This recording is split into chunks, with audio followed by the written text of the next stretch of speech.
Okay, good evening, everyone, and welcome to the October 8th, 2024 meeting of the Town Board of the Town of Newcastle.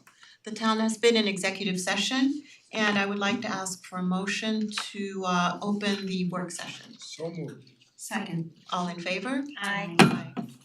Okay, we are going to start the evening with our third quarter financial report. And we're getting that from Ron Deary, our town controller. Hi, good evening, everyone. Just back again to do one of our quarterly financial summaries. Third quarter is probably one of the better indicators of how we're actually gonna end the year. The first and second quarter, there's typically a lot of revenue sources haven't yet been received and a lot of our bills haven't yet been paid. So usually by the end of the third quarter, we have a good indication of how we're gonna end the year. And by all accounts, right now, the information looks pretty good. What I typically do in these quarterly summaries is go through the four major funds, the general, highway, refuse, and water fund, and just kind of look at how we're trending versus budget. After 3/4 of the year, we should be about 75% of our revenues should be in and about 75% of our expenses should be in. So I give you the raw data, but also the percentages versus the budget, just to kind of see how we're trending. So first page here is just a summary of the four funds. We have the general fund revenue is about 86% of the total for the year, and the expenses are about 72% for the year. So it's a nice spread of about $2.4 million. That'll get quite a bit closer to each other towards the end of the year, but right now everything is indicating we're gonna have a pretty decent year in the general fund. Highway fund revenue, about 89% received. Most of that comes from property taxes. We do still have our CHIPS money from New York State that's outstanding. That's on a reimbursable basis, so once we do the road paving in the summer, we submit the bills to New York State and we're reimbursed usually in the fourth quarter. Expenses in the highway fund look pretty good right now, only about 57% after 3/4 of the year, so we're controlling expenses well there. The refuse fund, we're actually already have exceeded budget for revenue in the refuse fund. I think we had a little more compost and mulch sales and a little more activity in the recycling center than we had expected. Expenses for the year, about 70% for refuse. Water fund, that's where we're a little below 64% of the revenues in and 65% of the expenses are in. That's not uncommon at this time of year. Because we bill on a lag in the water fund, we typically don't see the highest billing cycles until September, October, and November. So those have not been reported yet in this in these numbers. So little harder to say where we'll do with revenue and expenses, but they don't look to be too far out of whack. Is this a good water year or a bad water year in terms of sales? It was an odd year, so it was very wet, I think, in the very beginning of the spring, and as we got later in the summer, it ended up drying out quite a bit. So it's kind of indicative that we haven't seen a lot of money come in yet, and that's probably because some of the bigger accounts like golf courses and things like that, we have a couple golf courses that we sell water to. And if we had a kind of a wet early part of the spring and summer, that money hasn't been received yet, so we'll see where we are. I don't think totally negative. I think it's probably gonna end up being a little less than normal on the consumption side. How do these percentages track from year to year? So at this time last year, was the general fund revenue at approximately 86% of where we expected it to be? Are those kind of in line with I suppose they are. I mean, we've trended in the 14 years that I've been comptroller, we've had two deficits. One was a result of a legal settlement and the other was coming out of COVID. So we had 12 years of surpluses, so we typically do see revenue about that number at this time of year. So this is where we generally expect it to be? Yeah, this time? typically, yeah. Expenses I as think well? these numbers look like they're trending where we normally are. We typically either have surpluses or we use probably a little bit less than the allocated amount of fund balance that we allocated the prior year. Thanks. Okay, so just to go into a little bit more detail, some of the highlighted topics that are exceeding 75% of the budget.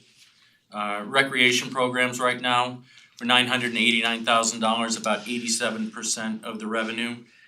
We still have a couple big sources coming in. I know that basketball registration I think hits next week and today? Okay, so it hit this week.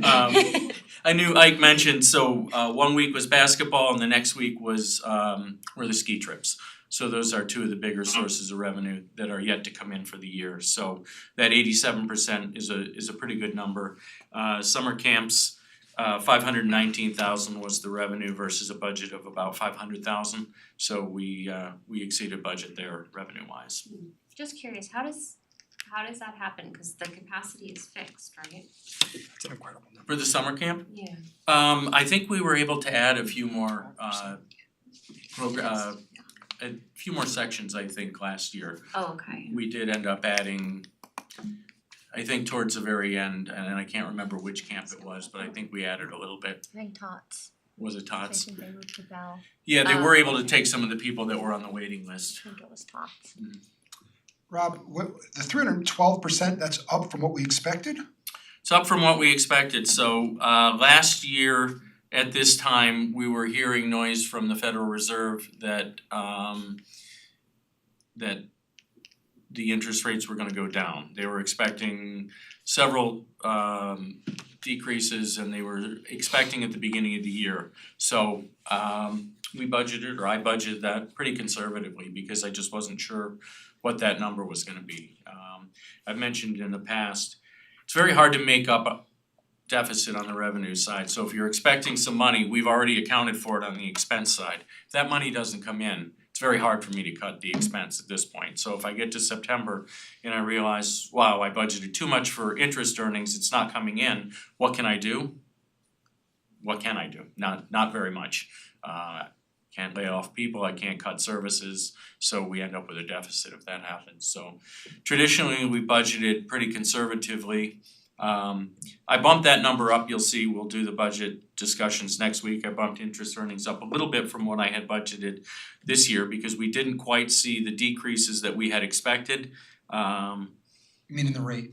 in the rate, yeah. Well, but it's gonna potentially drop more from what I'm reading. It's going to, we've got some money in the bank, so I'm just trying to estimate where that's gonna come in. But yeah, you jumped ahead just a little bit, but the interest earnings, those have been strong throughout the year. And because we do have a healthy fund balance in the bank, that's why we're seeing that. Building permits, still very strong. I think we're just about, I think Tom said we're about 2/3 of the way through Toll Brothers. I think we still have about 1/3 of the permits outstanding, and I know they were gonna try to get most, if not all of them, in before the end of the year. Is that a good predictor for the tax cap growth rate? So Yeah, Josh tells me that we're, based on the assessment jump I saw from he's got a tentative roll that he issues on, or a final roll that he issues on September 15th. The number was significantly higher than in past years, so hopefully that's gonna give us a little boost in our growth factor for next year. right, okay. Couple sources of revenue that we have not yet received, sales tax, so that's typical. At this time of year, we would only have 2 payments in. But based on where we are at this point, I'm predicting we'll end up about 110% of the budgeted number, probably about 2.25 more that we're expecting. Second half mortgage tax, this is what had caused me some worry when I received the first half mortgage tax. It was only about $393,000. Our budget was $950 for the year, so that looked like we were really not gonna be in a good spot with mortgage tax. But we're able to track that on a monthly basis through the assessor's office. They can tell me pretty good estimate within a few $1,000s. And we're trending towards about $700,000 for that second payment, so it does look like we're gonna exceed the revenue budget for the end of the year. And fourth quarter interest, the rates are still reasonably high. We have cash in the bank until we pay the county, which is about 2 weeks. So our cash will drop off a little bit after that, but I'm still predicting another $225,000 to come in and put us 400% over budget, which is a good thing. Going over to the expense side, just some of the noteworthy numbers that are exceeding 75%, 3/4 of the budget. Transfers to capital, we did this early in the year, we transferred $209,000, that was basically from fund balance to fund the Gedney Park retaining wall that was completed this year. The bond payments, they're showing that they're 89% in principal and almost 100% in interest, just a small amount left. That's just due to the timing of the payments. There's one more bond payment left and that's in December. We'll be right on budget. That's budgeted to the exact penny. Unfortunately, liability insurance. For the year, we're trending almost 145% above budget. We talked about that in August when the renewal came in, and unfortunately we had one option and that's where we are. Camp staff, a little bit over budget, about 120% of budget, because we had a little bit higher revenue. We had to bring in a little more staff, so that number's a little bit higher than was anticipated. And the police Does that cancel out the revenue? Yep. In totality, it canceled out the revenue? Yeah. It's not supposed to be 1-to-1 like that, but it does look like it ended up that way. And police vehicles, that was kind of because we had a backlog. They were ordered in the last couple of years and they finally received them this year. I think you may remember.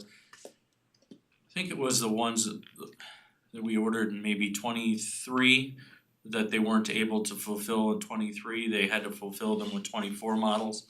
And the cost of those were a little bit higher. That's why we're about 112% of budget at this point. 2024 remaining large expenses to come in, New York State retirement. I've already received the bill, it's not due till December, I'm gonna hold on to my cash until then. It's 1.78 million, that's gonna bring us to 107% of budget. I did see those numbers and I'll talk a little more on the budget for next year as well. Those numbers are jumped through the roof, so unfortunately, the retirement system with a defined benefit plan, they know how much money they have to pay out. And if they don't have the cash, responsibility falls back on the municipalities, so in 25 and 26, we're gonna have a pretty big jump. Health insurance, still have 2 payments left, it's gonna bring us to 99% of the budget, it looks like. 790,000 more that we're expecting.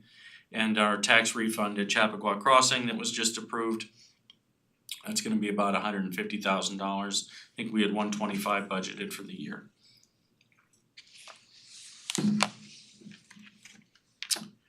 Moving on to the highway fund, total revenue is about 89.86%. Interest income is up at 173%. You'll see that across all the funds. One thing that's a little lower is snow and ice removal. We're only at about 29% of revenue for the year. That's typical at this time. These are payments we receive from New York State and from Westchester County for plowing state and county roads. Those reimbursements typically don't come in till the fourth quarter, so it's not unusual that we're this low.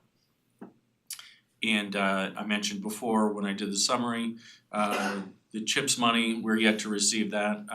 That's also anticipated in the fourth quarter. On the expense side, again, most of the bond payments were made already this year, so those numbers are a little higher than 75% of the budget. Road paving, we went slightly over this year. We typically do that when we see the CHIPS money. The CHIPS at the time of the budget, we can estimate what the CHIPS money is. Usually we estimate a little conservatively and we usually come in a little bit over, and Bart is all too happy to take any of the excess and put it back into the road paving, so that's why we're usually a little over 100% of budget for road paving. And the mechanics overtime, it's close to 100%. I know early on in the year when the snow was falling in the first quarter of the year, I know we had some of the equipment breakdown and we had to use a good bit of overtime to have the mechanics come in during the snow plowing. The large expenditures to remain in the highway fund, New York State retirement and health insurance, you'll see this across all four of the funds.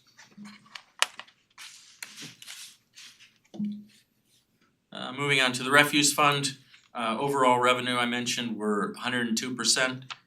That's good spot. Compost and mulch, almost double what we expected. Means we've taken in a lot of raw material with the tree branches, etc., and converted it to mulch and compost and turned around and sold that. Interest earnings again, and yard waste, which is the other side of the compost and mulch. We bring in the yard waste and we sell it as compost and mulch. Most of our revenue in this fund has already been received. Remaining 40,000 or so will probably be comprised of interest earnings and taking in any of the fall yard waste. On the expense side, same as all the other funds, the bond payments and the liability insurance. And the remaining large expenses, we have the New York State retirement, the SaniPro contract, which is trending right about budget, but we do still have two large payments to make, and our transfer site fees. Looks like it's trending a little bit below budget, which is good news. And finally, the water fund. As I mentioned during the summary, the total revenue is about 64%. This report only captured water consumption through the end of August. This consumption was billed in September, so our months of September, October, November are our largest billing months typically, so it doesn't look like we're off pace based on that. Some of the accounts that are exceeding 75% of the budget, again, interest earnings, and then our consumption both with Mount Pleasant and IBM are trending ahead of budget at this time. Our residential consumption is only about 38% for the year, and again, that's a function of the timing of the bills. Okay, and finally, the water fund expenses. Some of the categories exceeding budget, again, the bond payments, liability insurance, the standby generator. As you know, we finally brought the replacement generator back on this year. Took a little bit longer to get running than we thought, and we had a few more expenses than we had anticipated, so that number's about 117% of the budget. And the ozone. Generator is one that we temporarily had? Yeah, So that should go right, to so zero? that, yeah. That should go to zero? We leave an amount for maintenance every year. I can't remember if it's like 10 or 15,000 because they do come out and maintain it every year. It's one of the reasons we actually were able to make a claim on it, because our maintenance records were Gotcha. crystal clear. So they came out and said, well, it wasn't through any fault of ours, it was, you know, an act of God. So we did receive an insurance settlement there. So we do have an amount. Won't be exactly zero, but it won't be 129,000 either. Just quickly for a little levity, would that be Poseidon since it's a water fund? Come on. Give us like a- You're trying, you're Something. Go ahead, you can do it. You're almost there, almost got it. It's for the Yorktown firefighters that are watching us tonight. Alright, Go ahead, I'm gonna get in trouble. It's for your fans. The remaining expenses to come in this year, cost of raw water to New York City. Unfortunately, their billing is about 3 months behind, so we expect another $1 million+ in bills for the cost of raw water. We still have a couple months on the Veolia contract and a couple months of electricity for the water treatment plant yet to pay. And again, like the other funds, health insurance and state retirement. Okay, and this is just kind of a projection, don't hold me to it, don't take any pictures or publish this to the newspaper. This is where I'm hoping we'll be at the end of the fourth quarter. Where Going you in the s- newsletter, Rob. where you see the blue bars exceeding the green bars, that means we'll have a surplus for the year. The only one that looks like the water fund, I'm looking at expenses right now over revenue. And that's okay because we had budgeted $600,000 of fund balance, so these numbers don't take into account the fund balance. But also the highway fund, we had budgeted $125,000 in fund balance. So as long as the difference, as long as the expense over revenue is less than the fund balance, we consider that a positive for the year.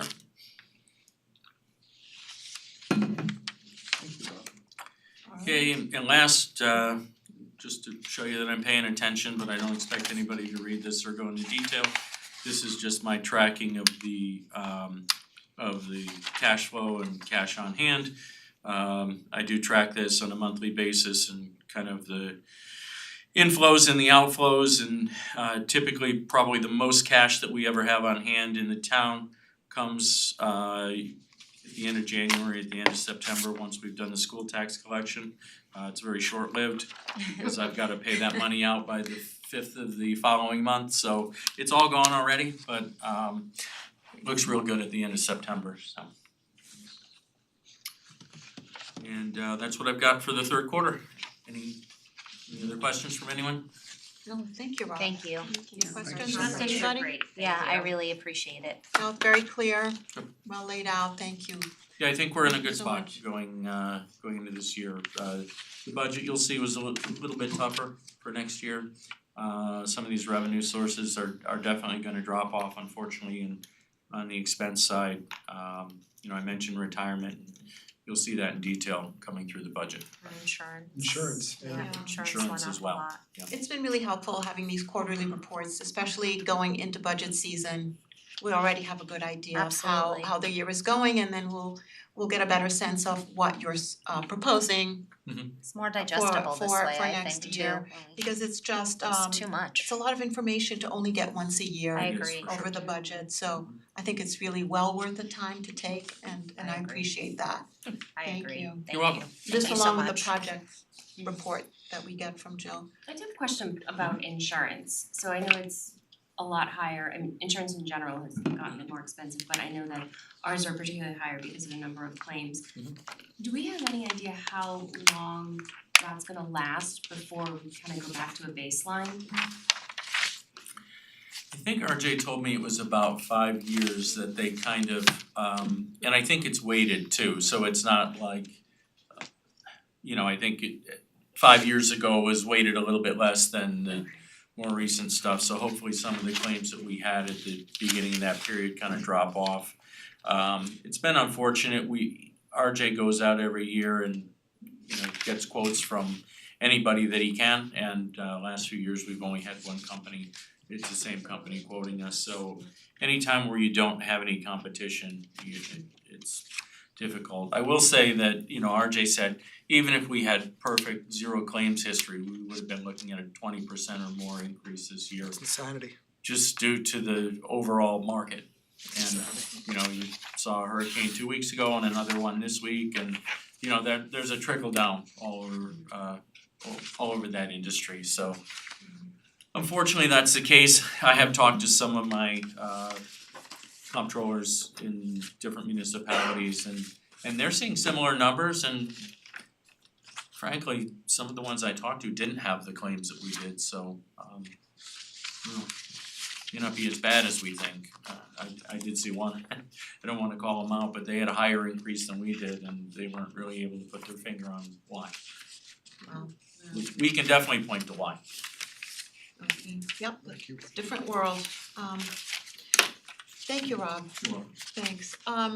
So next on our agenda was a topic on draft of the local law, which we are going to table for now.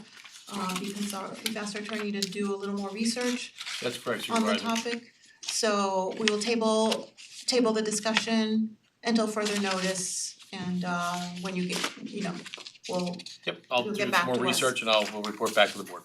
okay, Thanks. thank you, Thank you. Lino, appreciate that. Okay, now we're gonna move on to administrative items. Okay, not many for tonight. We have a street opening permit bond release. An authorization to purchase water maintenance materials. Authorization to solicit bids for the purchase of uniforms. We buy uniforms every other year at DPW, so this is one of the years we're buying them. And Jeremy's favorite, an authorization to accept vehicle auction results. We must be about 300 grand. What's that? We must be in the neighborhood of 300 grand or so. From the beginning, once we started tracking it? Yeah, I think so. Not this year. No. Unfortunately, not this year. Alright, so that concludes our work session. Jill, I see you up there, anything that you might wanna add? I think we've covered everything on the agenda. Great, okay. Christina? Yep, we're just gonna, if I could just ask you, we're gonna just add, we have that corrected resolution, revised resolution for the social Same or media different? coordinator. Just handed it to the Same. board, Same. and I think it's just You got one? some wording needed to be changed for Westchester County. Okay, and this is replacing the current number 5? It's Where's the no, number? it's- Oh, this is a this new, is an addition, in we addition, passed okay, thank you. one last week, so it's just. Yeah, we were trying to keep it consistent. This was Yeah. just, the social media coordinator was a position we've renewed. This is the second renewal. And the way that the prior resolution read, it didn't match the other renewal, so Okay, we just very wanted to make sure we're apples to apples. Thank you. Thank you. Okay, so may I have a motion to close the work session and open up the town board meeting? So moved. Second. All in favor? Aye. So now we're now officially opening our town board meeting. Any announcements, Rob? I don't have anything, Jill, do you have anything? No, I've got a few things to mention for my supervisor's report. At this time, I just want to acknowledge the absolutely moving and meaningful program we had last night for our October 7th memorial, and I want to recognize the fantastic people who were involved in organizing and speaking at the program. I want to thank Ali Rosenberg and Stacy Science, co-chairs of the Town of Newcastle Holocaust and Human Rights Committee, and all the members of that committee, and Ali Kemtov as their liaison. Thank you. And also the students of the Horace Greeley Enough Club. Their co-chairs are Ava Millerman and Jared Science. They put together such a meaningful program, worked very hard, and it was a full house. The Chappaqua Performing Arts Center was packed to capacity, and I understand there was a waiting list of almost 200 people. It's incredible. And it ended up being live streamed, and so many people expressed their appreciation.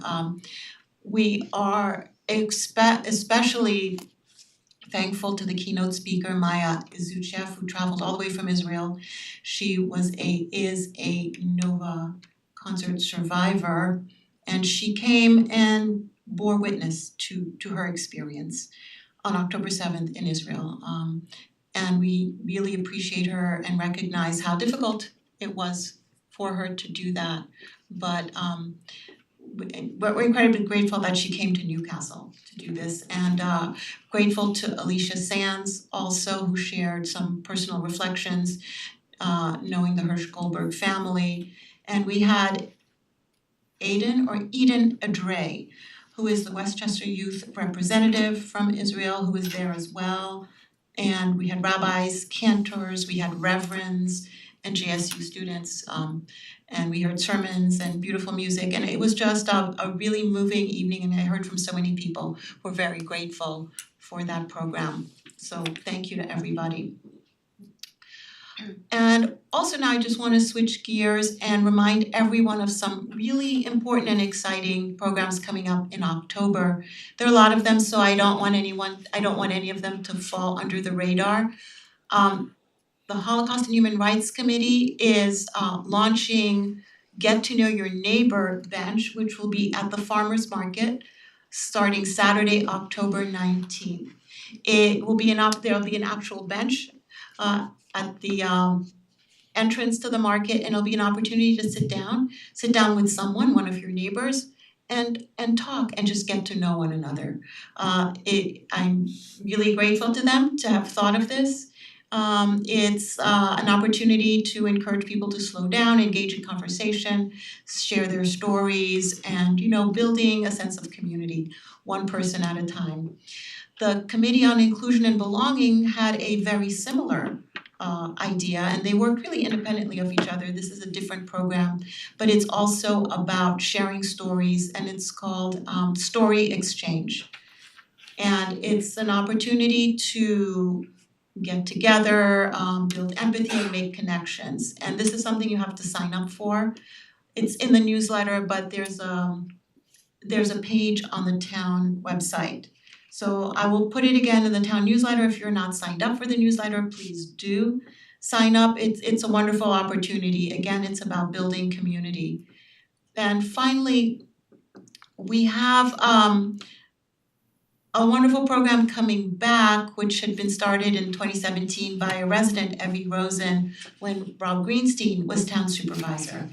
Evie started AOK Day, which is an act of kindness day, which is going to be on October 23rd. So look out for signs around town, and we are just informing the community that October 23rd will be Acts of Kindness Day in the town of Newcastle. So stay tuned for more information about that. And that's about it. Does anyone have anything they want to add from the community? No? Okay, so let's move on. Do we have a town administrator's report? It'll be in the newsletter at the end of the week. Okay, very good. All right then, so now let's move on to public comment and new business. Is there any public comment from the audience? Not at this time. Anyone online to make public comment? No hands are raised. No hands are raised. Okay, well, that takes us to our consent agenda. Rob, do you wanna go over that?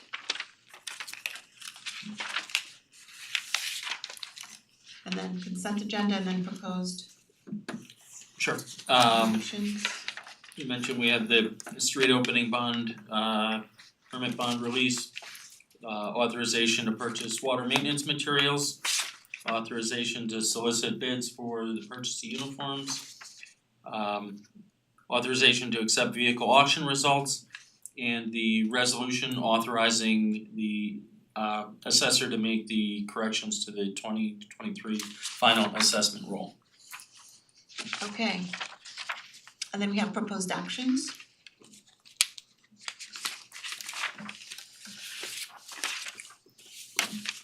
I can go over two. Okay, we have the authorization to change status. We're going to move the temporary court clerk, she's going to become the permanent court clerk. And we're gonna have an authorization to hire a part-time court clerk as well. Authorization to post and hire a laborer position in recreation and parks. And the authorization to reappoint I think it's 5 members to the sustainability board. Okay, great, so who wants to get us started? Okay, yeah, sure. I move to adopt items 1 through 5 as listed in the consent agenda. Second. All in favor? Aye. Okay, I move, sorry. I move to authorize a change in status from temporary part-time to probationary full-time for Andrea Carduccio, who serves in the position of court clerk at the annual salary of $66,114.70, effective October 15th, 2024. Second. All in favor? Aye. Ally, go ahead. I move to authorize the hiring of Kathleen Burns to serve as a temporary part-time court clerk at the hourly rate of $42.94 per hour effective October 17th, 2024. Second. All in favor? Aye. Jeremy, go ahead. Move to authorize the posting and hiring for the position of laborer within the Recreation and Parks Department at the annual salary ranging from $51,246.97 to $70,377.72. Second. All in favor? Aye. Jen, go ahead, finish. I move to authorize the reappointment of the following individuals to the Sustainability Advisory Board for a 2-year term effective August 1st, 2024 through July 31st, 2026. Second? You're gonna name them? Oh, sorry. Hang on there. Sorry. Jennifer Flagg, Maxine, Margot Rubin, Alicia Malloy, Kathleen Schreiber, Rick Stein. Now I second. All in favor? Aye. You can do the last one. Did you get number 5? Yes. I move to authorize the extension of the part-time social media coordinator Matthew Fernandez for the total stipend amount of $4,640 to be paid in the amount of $580 for a period of 16 weeks effective retroactively from September 14th, 2024 through January 4th, 2025. Second. All in favor? Aye. Okay. Sorry, This there's is a- one more, the Ethel Society, did I miss it? Oh, the ethical You're right, society. Jill. We did, I asked, they said it was in the Okay. consent agenda. It's on page 13 for the executive packet. Is it in the consent agenda? It was. hang on a second. Number 5. Oh, Let me make oh, okay, so sure. we need to remove this, okay. Yeah, It's fine. consent. Yeah, it's number 5. Yep, there it is. Great. Yep, okay. It didn't say the So I move to It- adjourn? Yep, Second. second, okay. All in favor? Aye. Aye. We are hereby adjourned. Thank you, everyone, and you. good night.